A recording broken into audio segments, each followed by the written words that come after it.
بيكم في برنامج العالم، ما تنسوش تعملوا اشتراك ولايك وتفعلوا الجرس ليصلكم كل جديد.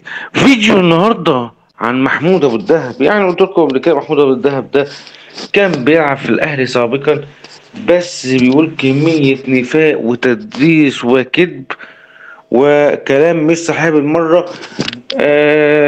بيعمل حاجات غريبة جدا، ان هو بيعمل تعصب وفتنة، كلام مش موجود، بيكره جدا النادي الاهلي. تخيلوا واحد كان لاعب في النادي الاهلي وبكره النادي الاهلي وبيعمل حاجات مش طبيعية خالص.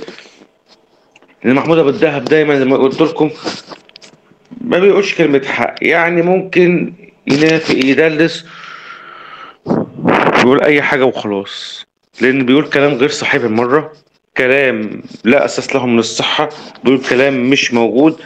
لان دايما محمود ده اصلا بيقول كلام مش صحيح وبيقول كلام هبد، كله كلام اي حاجة وخلاص.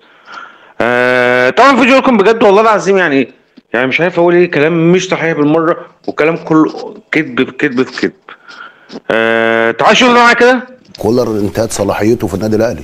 انتهت صلاحيته؟ طبعا انتهت. يعني مش عارف ايه حكايه انتهت صلاحيتك دي يا محمود ابو الدهب، مش عارف ايه حكايتك مع انتهت صلاحيتك دي، انا مش فاهمك بجد. كل شويه انتهت صلاحيته انتهت صلاحيته انتهت صلاحيته. هو في حاجه كان في حاجه بقى عندك وانتهت صلاحيتك من انتهت صلاحيته؟ ما انا عايز افهمك يا محمود ابو الدهب. انت عارف انا لما تيجي تقول على مدرب انتهت صلاحيته، عارف دي معناها ايه يا محمود ابو الدهب؟ مش معنى ان مدير فن لما يجي مثلا مستوى وحش يبقى هو مدرب وحش. طبيعي اي مدير فني لاعب ايا كان ايه، طبيعي بيبقى كويس وبعدين يحصل له دروب. ده بيحصل في عالم كرة القدم سواء لاعب او مدير فني. انت عارف دي معناها لما تقول انتهت صلاحيته دي معناها ايه يا محمود ابو الدهب؟ انتهت صلاحية المدرب دي معناها اللي هو نتائج سيئة، خسارات كلها، بطولات مفيش. ده اللي اتقال عليه انتهت صلاحيته.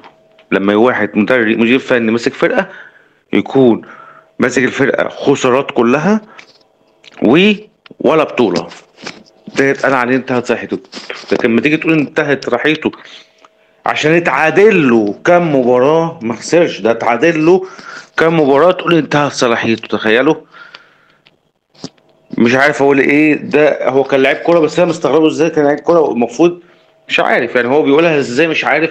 المفروض يفهم اكتر من كده، لان هو مش عارف حاجه وبيقول اي كلام هبد واي كلام خلاص، كلام كله هبد منه وخلاص. فمحمود ده اصلا كاره للنادي الاهلي وحاقد على النادي الاهلي. محمود ابو الدهب اعرف حجمك قبل ما تتكلم عن النادي الاهلي. استنوني في حلقه بكره من برنامج العالمي. السلام عليكم. وارجع فرحان اهلي كسبان.